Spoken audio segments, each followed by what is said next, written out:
Infants on Thrones. In its heyday, as part of this weird ex-Mormon internet space thingy, was a legendary ex-Mormon podcast. A living legendary ex-Mormon podcast.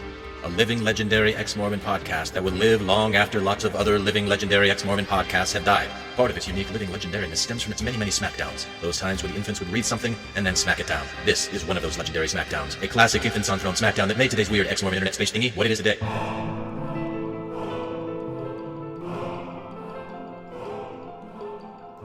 We call to the east, to the breath of new beginnings. Bring clarity of mind, the courage to see ourselves truly, and winds of change. Welcome. We call to the south, to the transforming flame. Burn away what no longer serves. Bring passion, will, and the light of truth. Welcome. We call to the west, to the deep and feeling waters. Hold our grief, our longing, our capacity to heal. Bring flow and surrender. Welcome.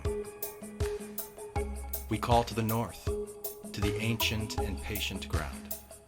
Root us in wisdom, in body, in the memory of what we are reclaiming. Welcome. We call to the sky above, to the vast and witnessing cosmos. Hold this circle in sacred sight. Welcome. We call to the earth, below our feet, to the mother of all. Receive what we release. Welcome. The circle is cast. We are between worlds in sacred time.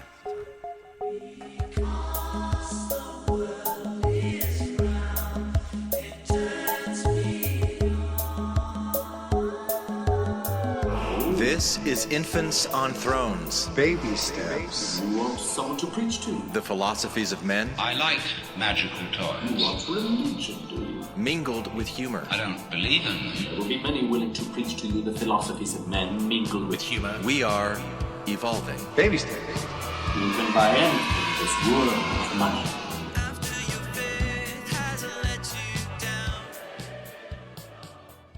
Look for the good in everything. Look for the people who will set your soul free. It always seems impossible until it's done. Look for the good in everyone. Welcome back to Infants on Thrones. I'm Glenn Osland, and this is episode 940. Awakening the Divine Masculine. A smackdown of sorts, because what I'm going to be sharing with you today comes from a script that I was handed a week ago when I was invited to participate in a new moon ritual with a group of earth goddesses who welcomed me into this sacred space. And I want to share my experiences with you here, because I don't think I would have been able to experience what I experienced if I hadn't started exploring the role of patriarchy as it came to me in the form of Mormonism from my youth, where I was trained at a very young age that being a man meant behaving, performing in a certain type of way. And so I'm going to do this today in the form of a binaural meditation, because I think nowadays more than ever, nervous system regulation is of vital importance. And I found for myself at least that working with these binaural meditations for a year and a half now have really helped create a sense of calm and peace that's just grounded and embodied, where I can show up in a space like I did last week And this friend of mine who invited me into the group, she told me afterwards, I've never seen a group of women so comfortable around a man. And that may have been one of the best compliments I've ever been paid.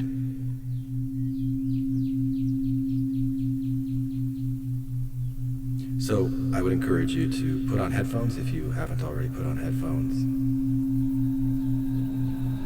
Sit and breathe, relax. And if you find this interesting, I'm going to tell you a little bit about what happened last week with this new moon ritual.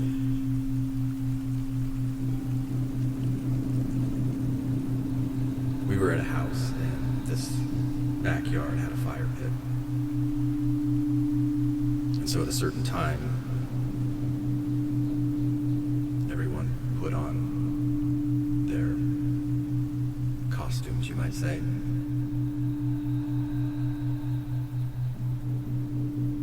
And I was led outside, and we walked in a particular pattern. And we marked this as a sacred space, some of which you heard at the introduction of this podcast. There was a fire in the middle.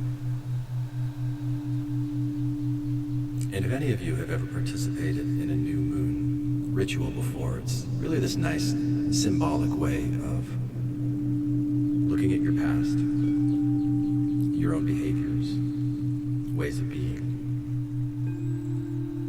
and saying, there might be some things that don't really serve me anymore that I'd like to offer as sacrifice, perhaps. We had all written down some things, and then when the time was right, we put them in the fire and watched them burn. And for me, it was a really powerful experience. Because personally, I'm moving in between chapters of my life, as I've moved between so many chapters at so many times. And closing the doors on one version of myself in relationship with certain others. Trying to do it from a place of gratitude for what I experienced, recognizing there's always certain hurt and grief, anger, fear, shame that comes up when a significant relationship ends. No matter what that relationship is.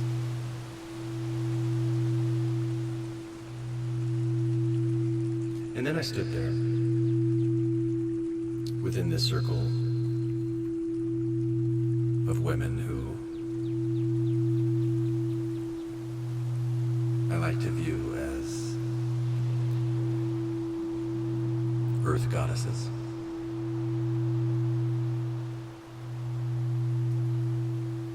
And they invited me into the circle and they said, you know, you stand here not as a singular man bearing singular guilt, but as a willing vessel, a representative of a lineage of power that has caused harm. You come not in shame, but in courage and love.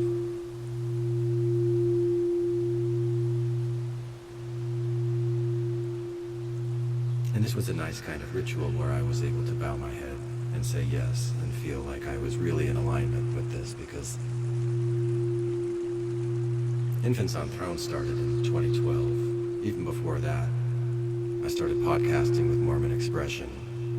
And so much of what we were doing was identifying these lineages of power that have caused harm. Sometimes that's called patriarchy.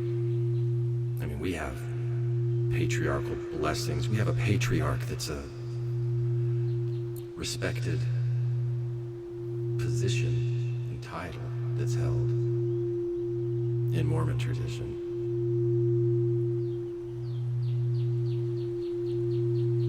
And so, yes, I was very willing to stand in as a singular man representing these systems. And so I responded, yes, I stand here willingly. And I acknowledge the harm done through systems of dominance. And I carry this not as a burden of self-punishment, but as an act of love. For myself, for the women and those harmed, and for the world I want to help create.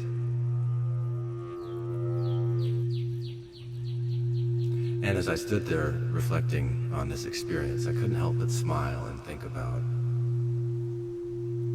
what it's meant to me at different times in my life to be an infant on a throne. Where that throne might be positions of power and authority that could become exploitation and dominance. And it made me feel good to recognize that I turned away from that, at least certain parts of it, at different times in my life. And so here I was, being able to engage in this ceremony and take what I had written down on this paper and say, I release what was given to me without my consent. I release what I've carried unconsciously. I give it to the fire to be transformed. It no longer defines me.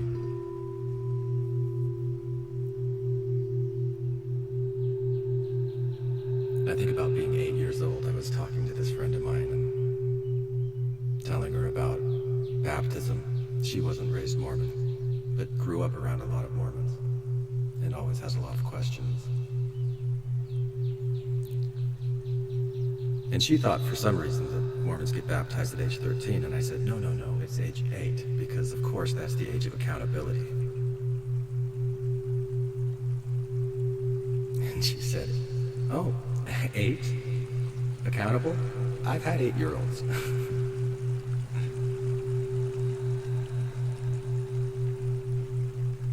But if there's anyone listening to this that's also been baptized at age 8, maybe you remember, like I did, this feeling of, yes, I'm pure. All of the sins that I've committed up to this point in my life have been washed away. And now I can be pure and remain pure week to week as long as I keep doing this purification ritual of bread and water that symbolizes flesh and blood of a God. Cleanses us and pures us. And what a nice system that we have that can keep us clean from just being ourselves. It was things like this that I was able to say, I'm gonna release what I've carried unconsciously, what was given to me without my consent. And I give it to the fire to be transformed. It no longer defines me solely. I can never get away from that influence completely, but I can become more aware of it.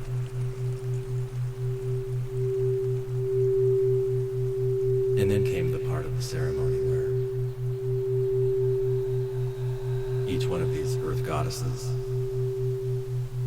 asked me to make certain vows. And as I share them with you right now, I'll tell you that earlier this morning, I was working with a group of domestic violence offenders that have been court mandated to take a 52-week brain change group therapy course through one of the agencies that I work at as a therapist.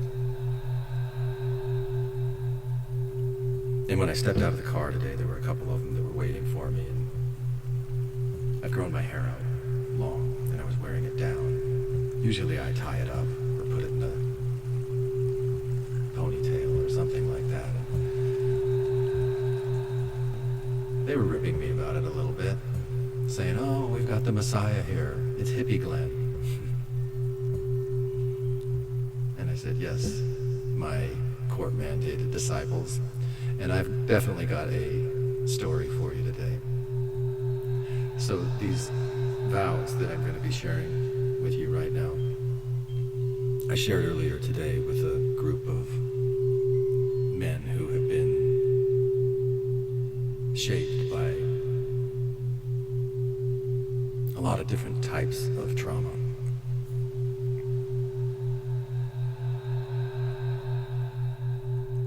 And have learned how to behave and protect themselves and show up in the world in certain ways that, for whatever reason, has put them into this domestic violence program ordered by the courts.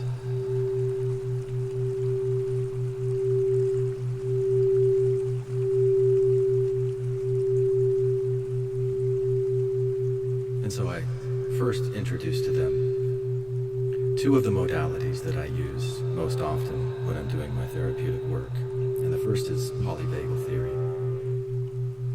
which I've shared in different forms at different times on this podcast.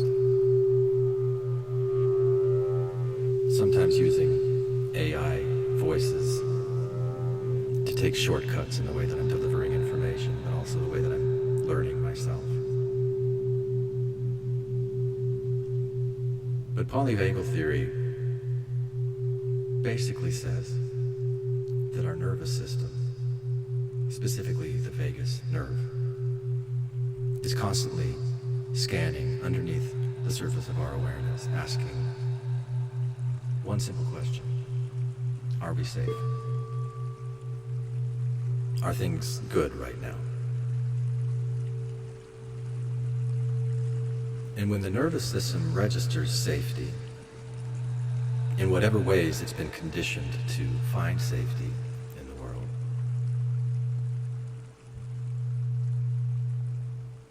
it kind of opens up like a flower. We have what I like to call blue chemistry that floods through us. Serotonin, dopamine, oxytocin, GABA. There's all kinds of hormones and neurotransmitters that the body releases to say it's safe enough to connect. And because we are mammals and we've evolved to thrive in groups, our nervous system has been shaped this way. When we feel safe enough, we're ready to connect and play. And we have more of our executive mental functioning available to us, more of our creative, out-of-the-box thinking when we're in a state of calm.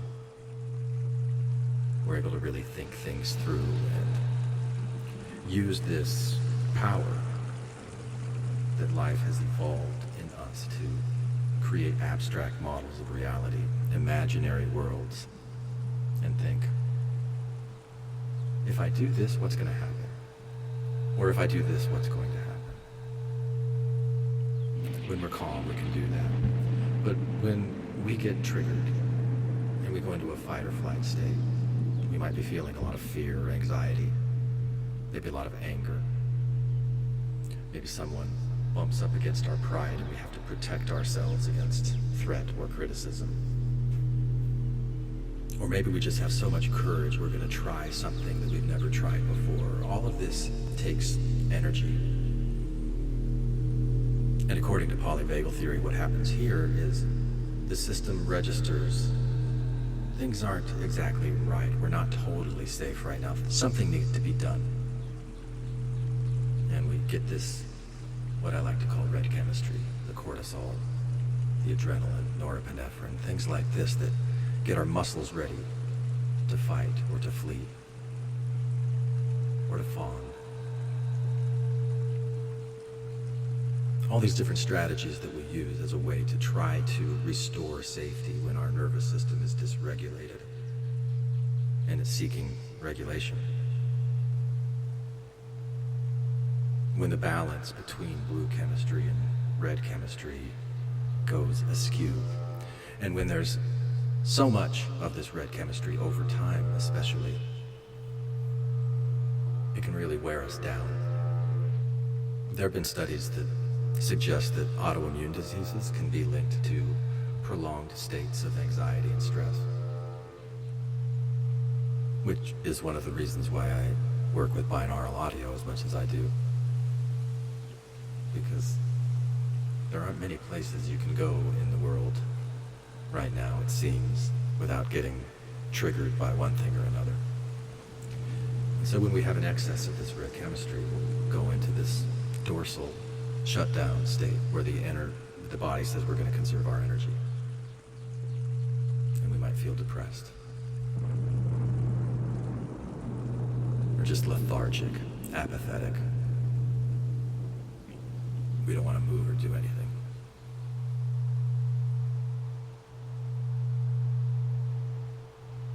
And all of these things happen beneath the surface of our awareness before we even know what's going on. And a lot of times I use this metaphor of a rider and an elephant, where the rider represents our conscious mind and the elephant represents our body. And I was introduced to this metaphor right here on this podcast, Infants on Thrones, years ago, when Brother Jake said, "Hey, let's read this book, The Righteous Mind by Jonathan Haidt." So many things in my life have come to me through this podcast. I'm really grateful for it. So the rider on top of the elephant, as long as the elephant is calm, if the rider wants it to move to the right or move to the left, it'll do it. But if the elephant gets triggered, angry, has a mind of its own, charges off and does this thing, or maybe it's just so exhausted that it just lays down and it's not going to budge. Good luck, rider mind, trying to get the elephant to do something it just won't do. Now, there's no real separation or division between our conscious self and our unconscious self. It's part of the same system. But a lot of times, we don't really recognize that, do we?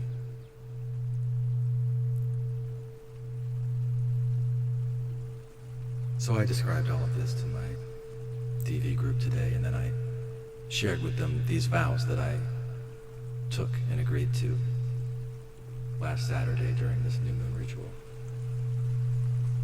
I'm going to share those with you right now. Because the first one asks,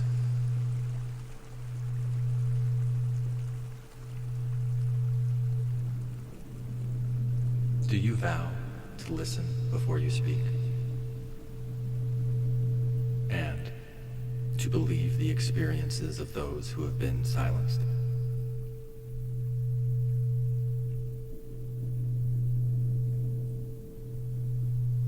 And that initiated a very lively discussion among my domestic violence group. And every single one of them acknowledged that's hard. Some of them recognized that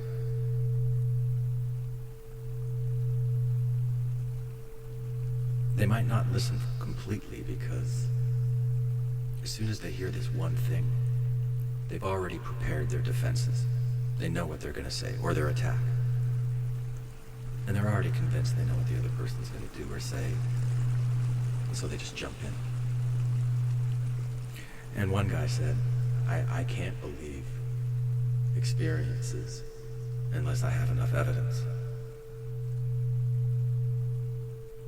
And I thought, well, that's a valid point. But where's the line between believing that there's something valid to hear? And another guy said, yeah, I want to know. If someone's been silenced, I want to know why.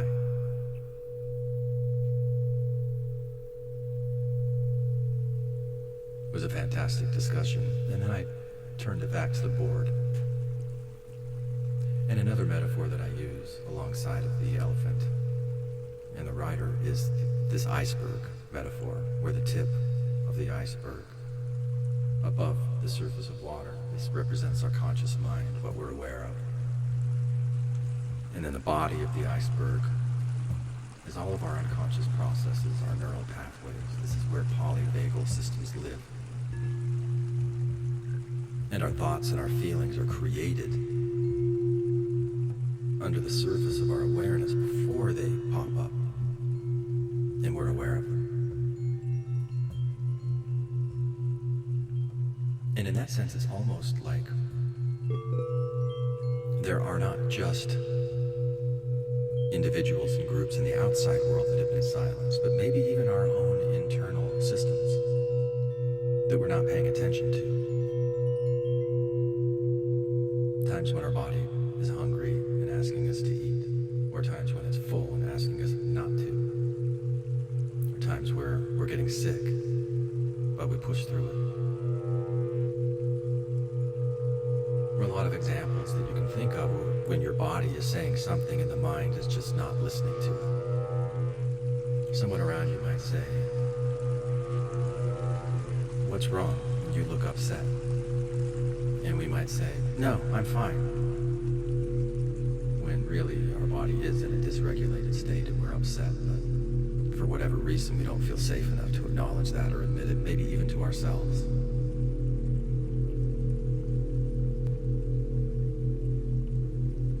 So I'll ask this vow of you here.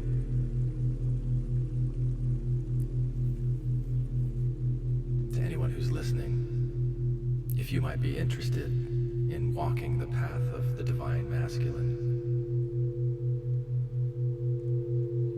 by taking these vows into your own lives, do you vow to listen before you speak? Not only listening to those people in the world outside, but listen to yourself, listen to your own thoughts and feelings as they come up.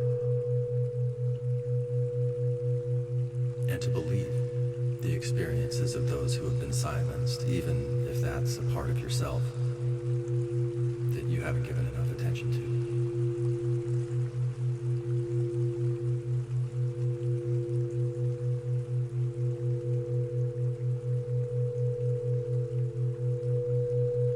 And then the next vow. Do you vow to examine your own power honestly? Not with guilt, but with responsibility.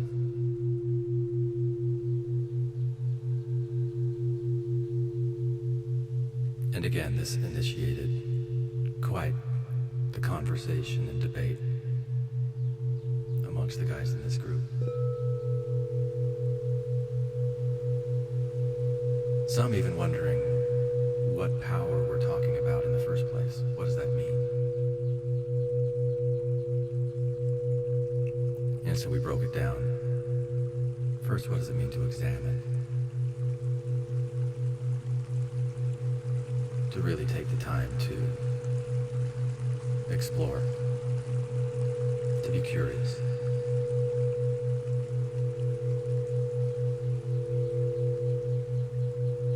And what is power? Does power show up in the form of force? Trying to make things other than what they are? Or is this some kind of self-generating, self-sustaining power that comes from within?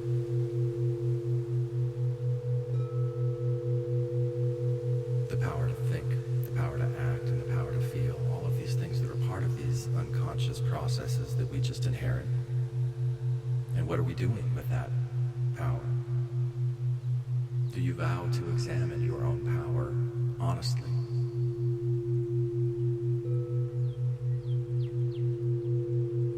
Not out of a place of guilt, but in taking responsibility for your power, for your thoughts, your feelings, your actions.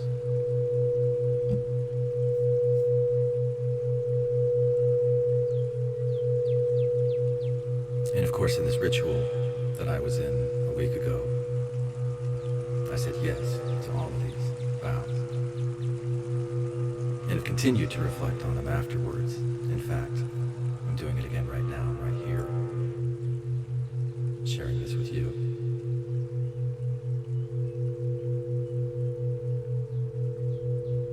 And the next vow that was put before me was, do you vow to protect without controlling? To lead without dominating? To love without possessing?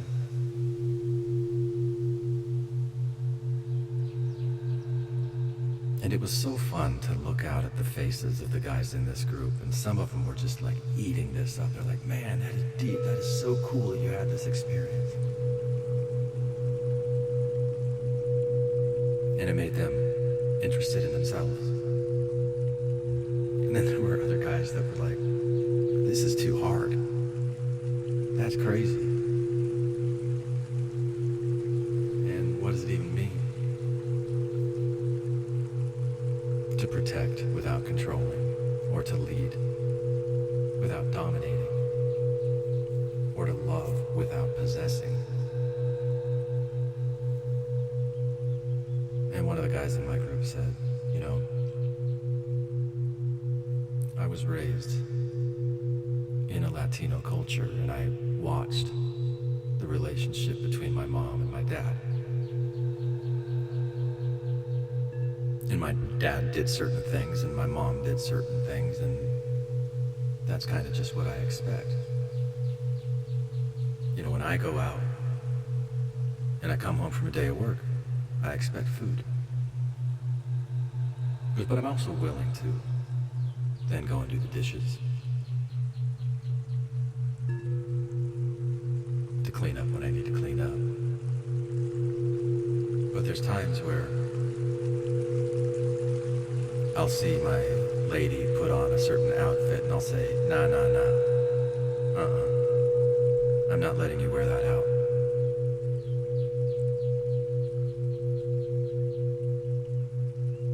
And this created a bit of a stir in the group, as I pointed out. See, that might be, you're trying to protect them, from the gaze, the leer of men, because you know that's what you do when you see that. You don't want that happening to her, but can you offer that as leadership without dominating? Can you offer it as protection without controlling? Where you don't say, you can't do it, but maybe you express, hey, I've got this concern. I just want to raise this here. I'll support you in what you do. And I'll love you without feeling like I need to possess you.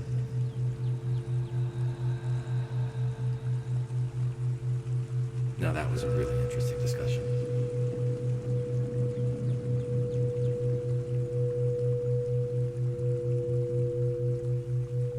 And then we got to this vow that asks, do you vow to tend to your inner life, your grief, your tenderness, your fear, so that you do not burden others with your unfelt pain?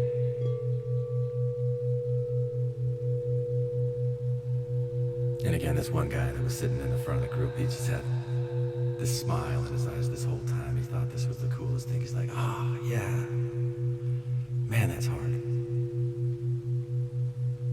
And somebody else chimed up, is like, that's therapy, right? Isn't that what therapy's all about?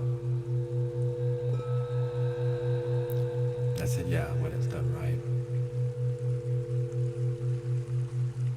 That tending to your inner life, that recognition of your own inner living systems that are seeking safety and balance, and sending messages through thoughts and through feelings.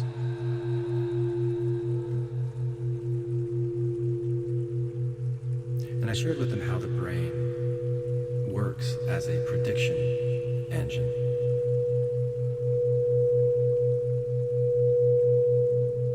And constantly scanning and looking for signals of safety or danger. One of the guys earlier in the group had pointed out another guy in the group and said, hey, you know, when I first met this guy, I thought he was an undercover cop. I thought he was here in this group just trying to pick up dirt on me to send me back to jail.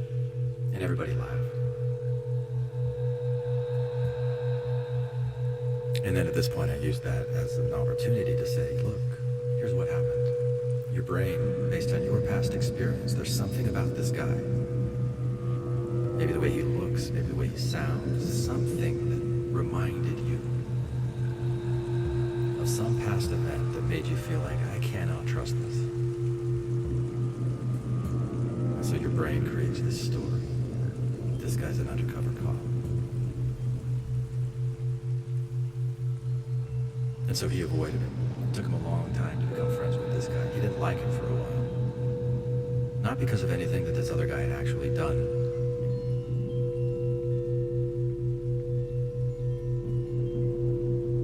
But because this guy had been through a lot of trauma in his life.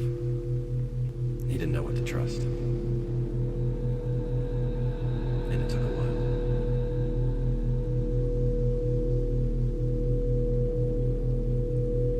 And so we talked about how this unresolved trauma, when there are things beneath the surface that you don't see and you don't know, maybe you're even denying that you feel these things,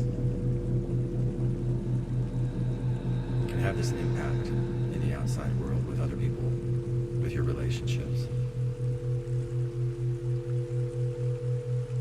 And we had another excellent discussion around this point. And I asked him again, do you vow to tend to your inner life? Your grief, your tenderness, your fear, so that you do not burden others with your unfelt pain.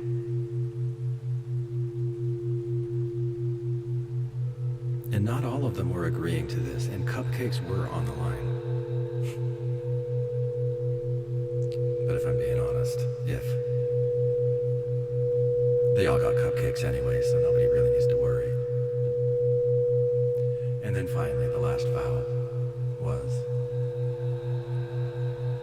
do you vow to stand beside, not above?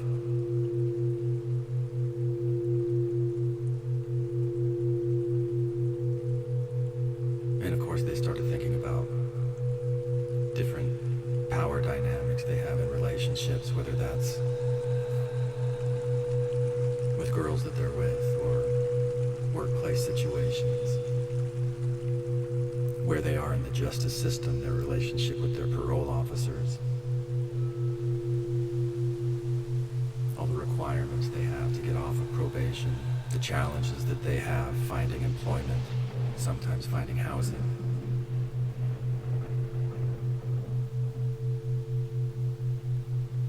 And how challenging it can be sometimes to stand beside rather than trying to dominate from above.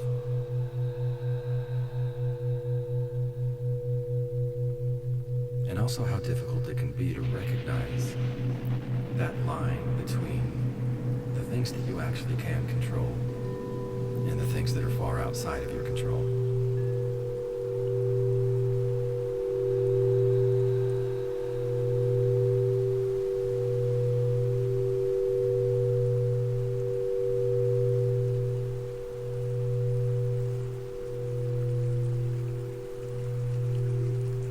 And then each one of them got a cupcake. And they came up to me after this 90-minute session and told me how much they enjoyed this particular lesson. And it was so much fun. And I thought to myself, I haven't recorded anything and published anything on Infants on Thrones for a while. Maybe I should share this experience.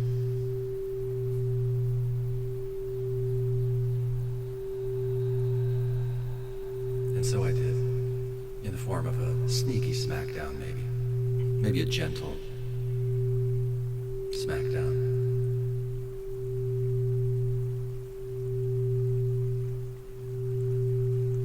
A self-smackdown,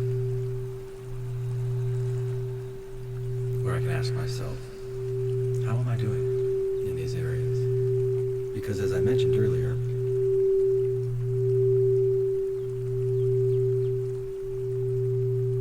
it was a real honor to be welcomed by this group and trusted in their space.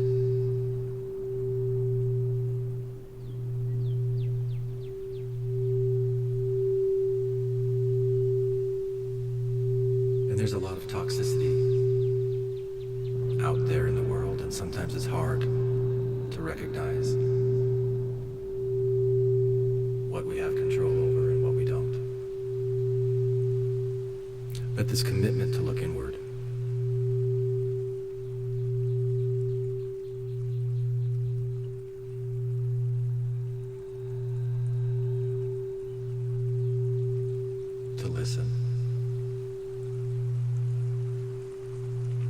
nervous systems before we act.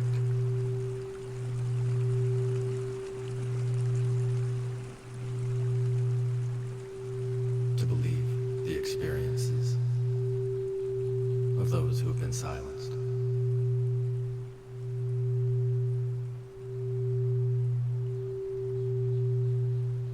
To examine our power honestly.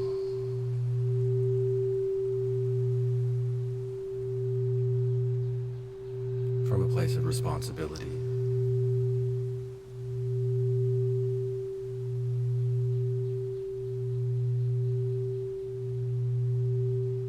To protect without controlling. To lead without dominating. And to love without possessing.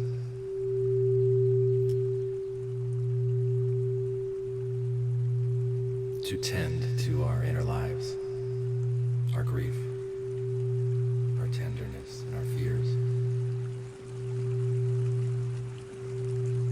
so that our burdens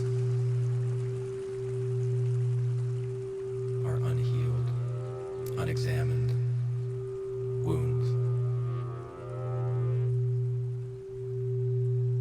don't create disharmony, conflict with others.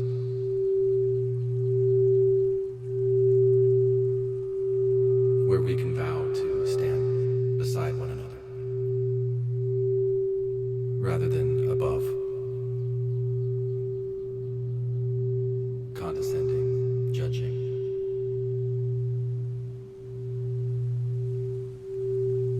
Puffed up in our own great and spacious buildings.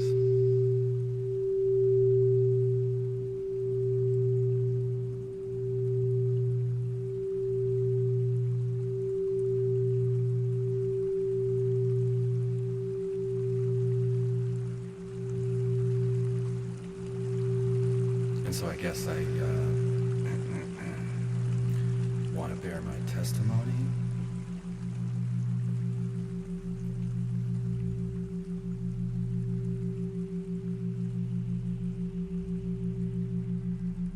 That this place where we're at, Earth School, as some might call it, can really be a way where we can recognize our rough edges and smooth them out. Maybe like a rough stone rolling down a hill. And yeah, what can I say? My mind was shaped by Mormon symbols.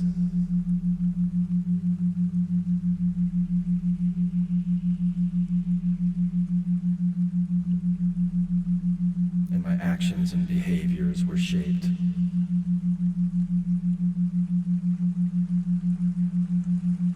by ideas of dominance and exploitation in the name of obedience and in the name of love.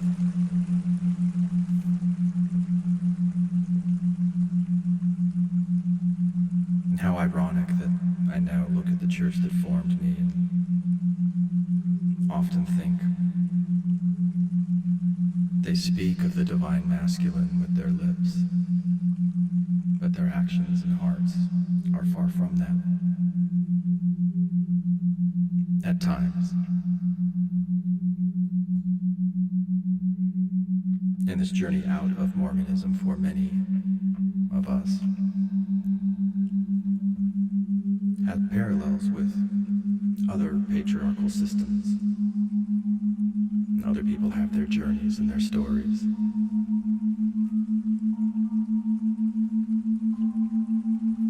Recognizing, listening, respecting those, I think, is part of what it means to be an infant upon this throne of existence, growing into our powers. And these things I share with you today in the name of the divine masculine, the ordering principle.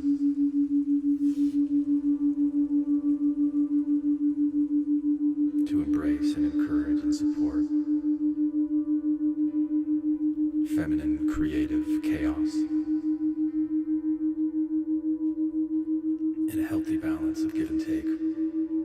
It isn't about gender roles, but about our own ways of relating to ourselves and to others.